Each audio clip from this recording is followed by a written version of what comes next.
ভাইরে ভাই, বাসায় আম্মু না থাকলে যে কত পেরা নিতে হয় তা আজ আমি হারে হারে টের পাইলাম। তো সকালে দেখুন উঠে আমি সব কাজ করে নিয়েছি, আর দেখুন এখানে আমাদের কাছে কি আম ধরছে, আর আমি এটা ভিডিও করতে গিয়েছিলাম, জানি না কেন ব্লার হয়ে গেল। আর এখানে সার আনছে, এগুলো আমাদের খেতে দিয়ে দেবে। আর আমাদের বিড়ালটা দেখুন কি সুন্দরভাবে বসে আছে। এখানে আমি পানি গরম করতে দিছি, দেখছেন কি গরম হয়েছে পানিগুলো। আর দেখুন এখানে আমি বাদাম কটা খেয়ে নিলাম, আর এখন আমি পানি খাবো। পানি খেয়ে আমার কাজে লেগে যাব। তো আপনারা প্লিজ স্কিপ না করে পুরোটাই দেখবেন, আর অবশ্যই অবশ্যই ভালো লাগলে ফলো দিবেন, আর ভালো লাগতেই হবে, বুঝছেন গাইস। একটুখানি আটা নিলাম, জানি না এটুক দিয়ে যেটুক হবে ওইটুক হবে কি হবে না, তো দেখি কি করা যায়, যেহেতু আমি আইডিয়া পাইতেছি না। তো এখন একটু আমি এখানে লবণ দিয়ে নেই, দাঁড়ান, মেবি এইটুকু এখানে লবণ হয়ে যাবে। তো দেওয়া হয়ে গেল, এখন আমি এখানে গরম পানি ঢেলে দেব, দাঁড়ান। দেখছেন পানি এইরকম গরম করে নেবেন, আর এটা প্রথমে অফ করে দেব। আর আমি আপনাদের সঙ্গে কোনো রেসিপি শেয়ার করতেছি না, জাস্ট ভিডিও শেয়ার করতেছি। আউ গরম। তো এখানে পানি দিয়ে দেব, আর সব পানি একসঙ্গে দিয়ে দেব না, পানি বেশি হইতে পারে, তার জন্য একটু পরিমাণ দিয়ে নিলাম। এখানে আমাদের এই 100 বছর পুরানো লাকড়িটা দিয়ে এভাবে মিক্স করে নেব, হাত দিয়ে করব না, কারণ পানি যেহেতু প্রচুর গরম, যার জন্য আমি একদিন ভুলবশত হাত দিয়ে দিয়েছিলাম, তারপরে আমার হাতের অবস্থা খুব খারাপ হয়েছিল। তারপর থেকে মা এটা দিয়ে করতে বলেছিল। তো ভালোভাবে আমি মিক্স করে নেই, দাঁড়ান। তো যা আর আমার ফোনটা জানি কি করতেছে, কিছু দিশে পাই। এখন মেবি হাত দেওয়া যাবে, দেখি আমি একটা হাত দেওয়া যাবে। এখন আমি হাত দিয়ে ভালোভাবে মেখে নেব এগুলো। আর গাইস, এখন আমি যে ফোনটা কাউকে ধরতে দেব ওই লকটাও পাইতাছি না, আর ভিডিও করে করে কাজ করতেছি যেহেতু, যার জন্য কাজ করতে অনেক টাইম লাগতেছে। আর এখন কয়টা জানি বাজে, একটু দাঁড়ান দেখি। এখন বাজে 7:44। তো আমি এগুলো এখন মেখে নেই জলদি জলদি।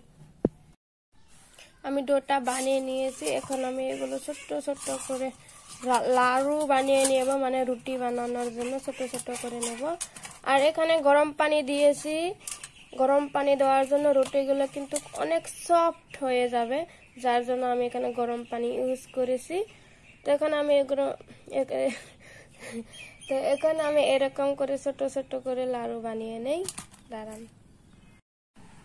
আমি লাড়ুগুলো বানিয়ে নিয়েছি দেখুন, আর 9টা হয়েছে এখানে। এখন আমি এগুলো রুটি বানাবো, আর আপনাদের আমি দেখাইতে পারবো না, আফসোস, কারণ আমি মোবাইলটা কোনোখানে রাখতেও পারতেছি না, পড়ে যাইতেছে, আর মোবাইল ধরার জন্যও কেউ নাই। তো এখন আমি রুটি বানিয়ে তারপর আপনাদের দেখাবো, কেমন। তো এটা হচ্ছে আমার ফার্স্ট রুটি, দেখুন কি সুন্দর রুটি বানিয়েছি আমি। এখন এইভাবে বাকিগুলো বানিয়ে নেব। আর এটা হলো আমার লাস্ট রুটি, দেখছেন শেপটা দেখুন, ভালোই হয়েছে তাই না। আর যেহেতু আমি রুটি ওইরকম বানাই না, আজ বানাইছি, তবু আমার মনটা অনেক ভালো লাগতেছে দেখায়।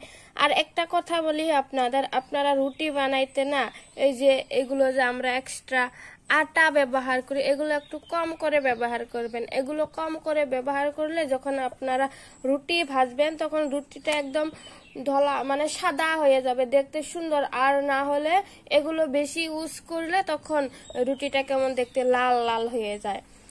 আর আমাদের রিলেটিভ আর আমাদের আশেপাশের লোকজন যারা আমার মাকে বলো যে তোমার মেয়ে কিচ্ছু কাজ পারে না, কিচ্ছু পারে না, কিচ্ছু কাজ করে না, দেখো, দেখছেন রুটি বানাইতে পারে কি সুন্দর করে। আসলে আমি সব পারি, করি না, ওইটা আলাদা ব্যাপার। তো এখন এগুলো আমি ভেজে নেই, চলুন। আর এখানে আমি আগুন জ্বালাইতে পারতাছি না, দেখি কি হয়। আর আমার কাছে মনে হয় দুনিয়ার সবচাইতে বড় কঠিন কাজ হলো এই মাটির চুলায় আগুন জ্বালানো। আর আজ আমি আমার একটা বড় বোনের খুবই অভাব মানে ফিল করতেছি। আমার যদি একটা বড় বোন থাকতো তাহলে সব রান্না বান্না ও করতো, আমি শুধু ভিডিও করে করে টাকা কামাতাম। উফ, আহা। তো দেখি এখন আমি আগুনটা জ্বালাইতে পারি কি পারি না পারি। আর অবশেষে আমি এখানে আগুন জ্বালাইতে সক্ষম হয়েছি। আর দেখুন, আর এরকম করে ভালো লাগতেছে, আমার হাত দেখা যাইতেছে তাই না। এখন আমরা রুটি ভাজবো, চলো চলো চলো।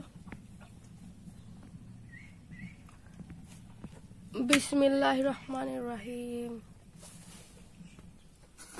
এই দেখুন আমার রুটি ভাজা হয়ে গেছে। জানি না আব্বাই আটাগুলো কোন দোকান থেকে আনছিল, রুটিগুলো ভালোভাবে ফুলতেছে না।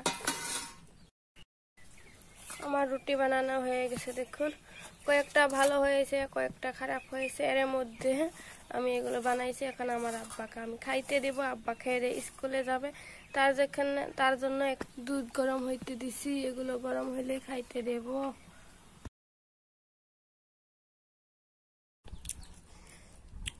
তো এখন আমি শসা খাইতেছি। শসা একটুখানি লবণ দিয়ে নিয়েছি, যেহেতু আমি রুটি খাবো না তার জন্য। আর এখন আব্বা খাওয়া দাওয়া হয়ে গেছে, আব্বা যাইতেছে স্কুলে। তো দেখা হবে পরের ভিডিওতে। ভালো থাকবেন, সুস্থ থাকবেন, লাইক কমেন্ট শেয়ার করতে ভুলবেন না। আর ফলো করতে কিন্তু একদমই ভুলবেন না। কি খাইতে মন চাইতেছে? আহা হা।